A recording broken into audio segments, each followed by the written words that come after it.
Okay, so our favorite segment of the show, Ethan. What are you buying? I'm buying another copy of a Dunkin' Go Nuts because you won't sell me yours. It's a 9.5 crystal clear Jordan Go Nuts. I just want to let you know, there's a lot of people in this building, when I show my PC to, all of a sudden, they're all buying the cards in my PC. I don't know if I'm an influencer or what they want to call me, but this is such a cool card. I can't even hate on you for this one.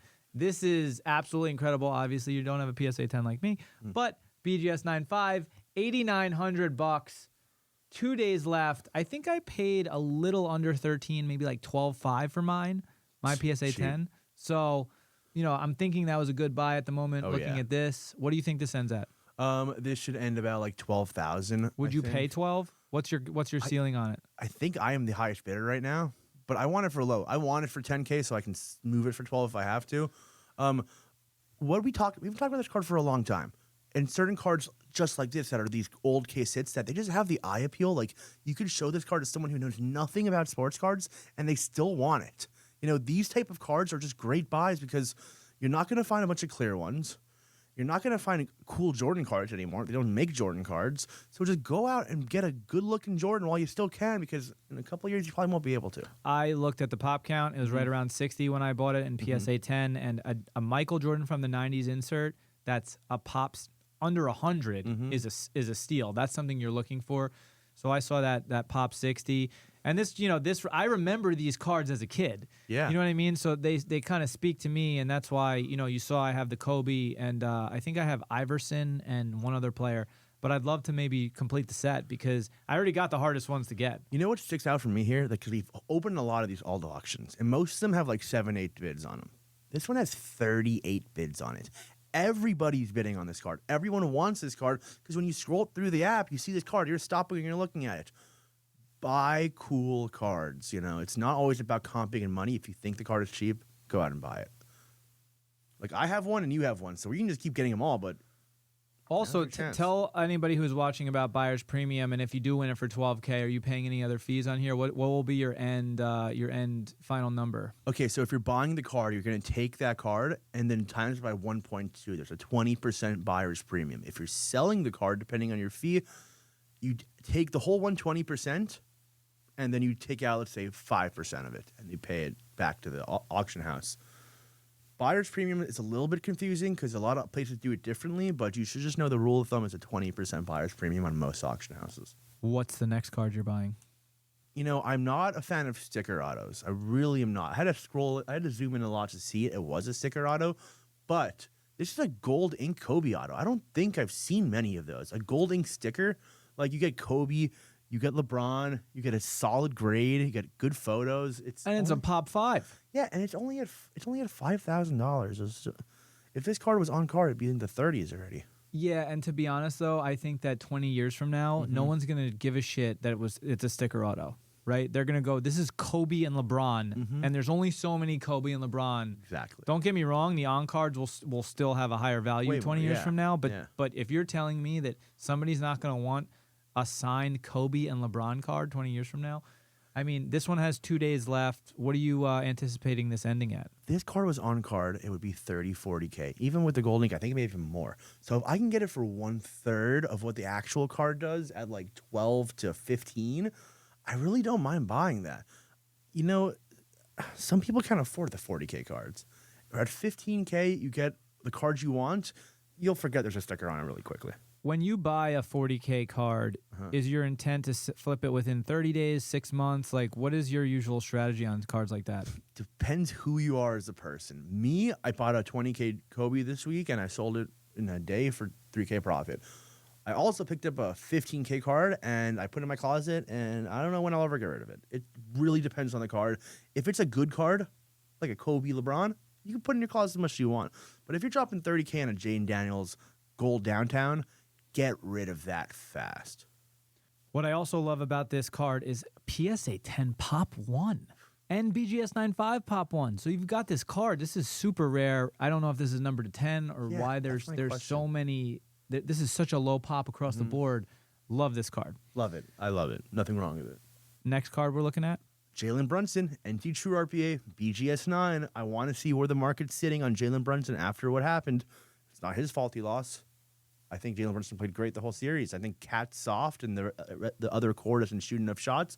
Let's see where it stands. It's spiked up to like 8,500.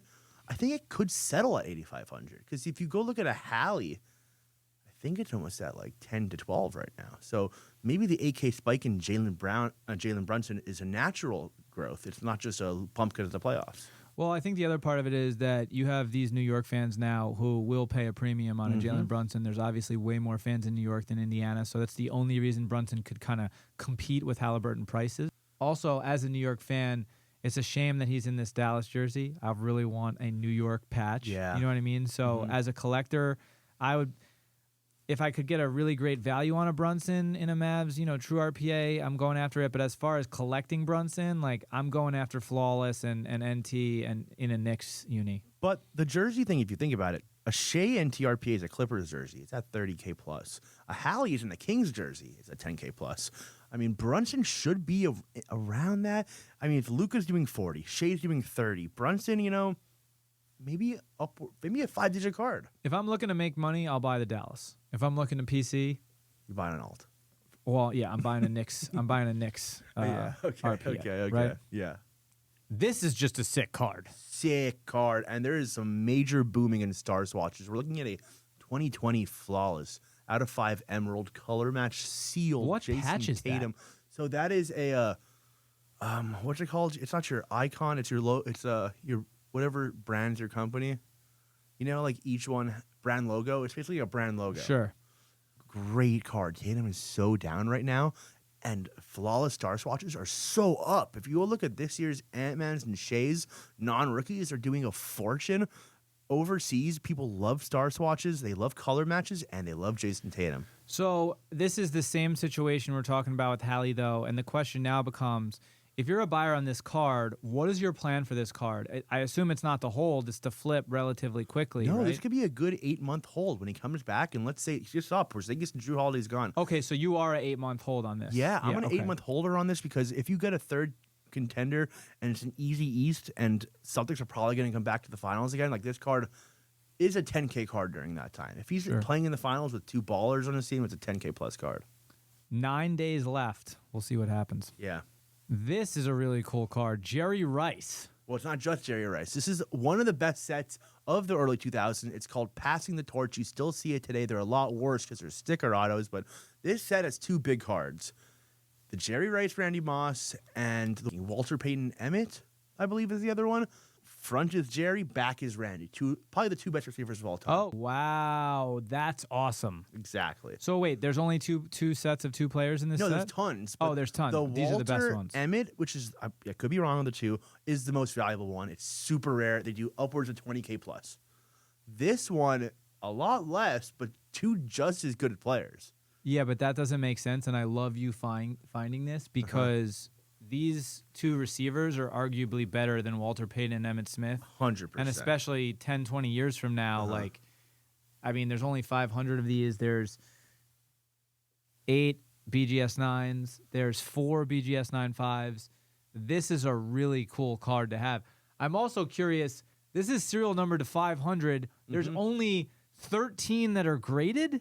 Oh, they grade like shit. Those guys. Yeah, so, but also are a bunch of them still sealed, is my question. A bunch of them still sealed? No. I mean, these are pack pulls. Okay, so it's Walter Payton, Barry Sanders. Sorry, I messed up the players. That's cool. But no, these cards are pack pulled, and they're super. This is an early 2000s card. Cards in the early 2000s. No, suck. I get that, but either way, even if you grade it and it stinks and then they take it away, you would still see that on here. Yeah, I think most of them are PSA authentic. That is what we're missing. There's probably a lot of PSA authentics of these. Also, these go to real collectors. These are in one touches. Sure. These are in Central America, like in the good farmlands and one touches. You don't see them often. So the thing is, this is a 2000s copy. The 1999 Walter Berry is the better one. But for a 2000s copy, I don't know if it's better. Like, I know you're saying that based on comps, but Randy Moss and Jerry Rice are arguably like the 2 greatest receivers ever to do it. So I'm also curious as to what this ends at, because is this a $10,000 card? Is it a $5,000 card? If this is a $5,000 card, this is a huge buy for me. I think it's up like under 10 over 5. It's really not that much because Jerry and Randy sign a lot. let's just be real. They're both alive. You're not finding Walter Payton and Barry Sanders on many cards ago. I don't care that they sign a lot. This is a card from 2000 when the time that Jerry Rice is retiring, Randy Moss is just starting his career. It's serial number to 500. Like, it's not about that. It's about how rare this card is, and they both signed it. Passing the torch. That's really what happened. They literally passed the torch from one to each other. Great card. Great buy. Also, 10 auto grade, very hard to get on 2 autos. Cheap Tom Brady early autos. 2003 Contenders Tom Brady.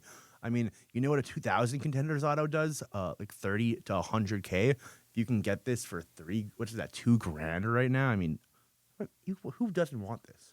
Well, I love this as a buy right now because this is going to follow the same rules as Jordan in the 90s. All the Jordan 90s cards that are pop 100 or less, 50 or less, 20 or less, you see them selling for astronomical numbers. And I think that because Brady just retired, everybody focuses on his rookie cards and his biggest cards, right?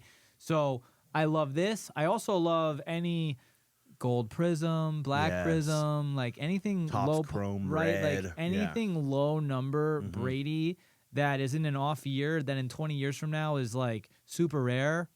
You're going to see those big spikes the way you did. You know what I Jordan. noticed about Tom is that most of his rookie autos are in Michigan gear. So like the Contenders autos are one of the only in-jersey autos. As it goes, I only think he signed till like 2006. So there's not many autos, and a lot of them are junk. This is a good-looking card. You pick it up while you can because look at the pop. The whole distribution, there's 1, 8, 1, 9, 11 total graded. I mean, Unreal. This seems extremely low in price, this next card. Yeah, and like I said with the Flawless Patch auto a couple weeks ago, 2019 is first year Oklahoma City Shea. That there is a premium now. He won a championship for a franchise that hasn't won ever.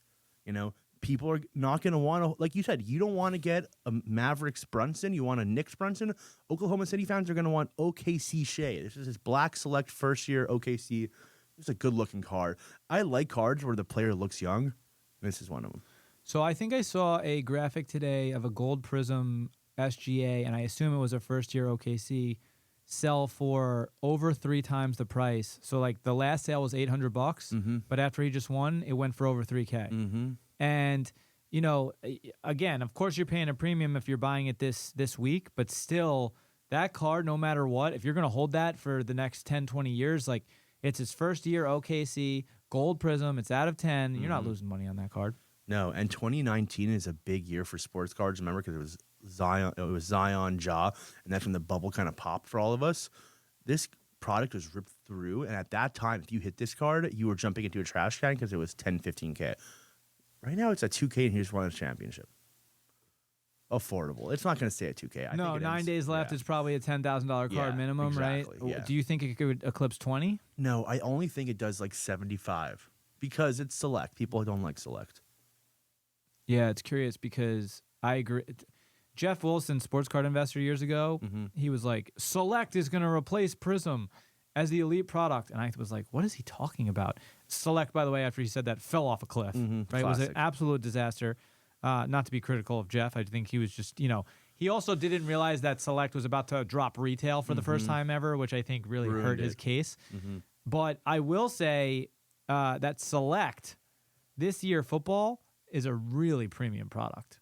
Like a great looking product. Yeah, Select looks good. They ruined it with retail. Like what you said. You can't be putting court sides in retail and giving away Prism Blacks and booster packs, Well, I'm not opposed to the whole like gold prism and then there's a gold laser prism in retail because obviously the gold laser is not going to be looked at as desirable as a true. But if you're releasing a product of retail and a product of hobby and the same things come out of it, what are we doing? What are we doing? And now the man, the myth, the legend, Desmond Bane on the Magic.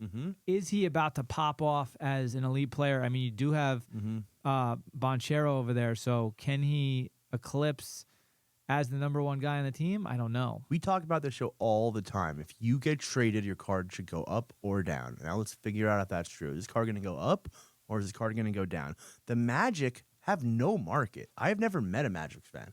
So let's see if some Magic fan wants to drop a bag on Desmond Bane. This is You're the biggest Magic fan I know. Thank you. I really am. This patch is incredible. You have the E, you have a great bold auto, and you have a like a Desmond Bane, he is an all-star. He's a good player. He is, remember when Mikal Bridges went to the Knicks and he started going off? I think Desmond Bane's the same level player as Mikal Bridges. So I want to see this card 2x the last sale. So what do you think this ends at? I think this ends at like 35-4. I think I might win this card.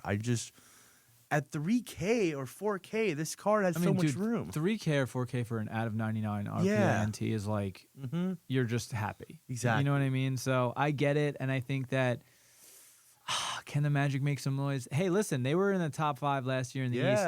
Pacers are down. Celtics are down. If the Magic ended up in the top 3 next year, I wouldn't be that surprised. I think it's wide open.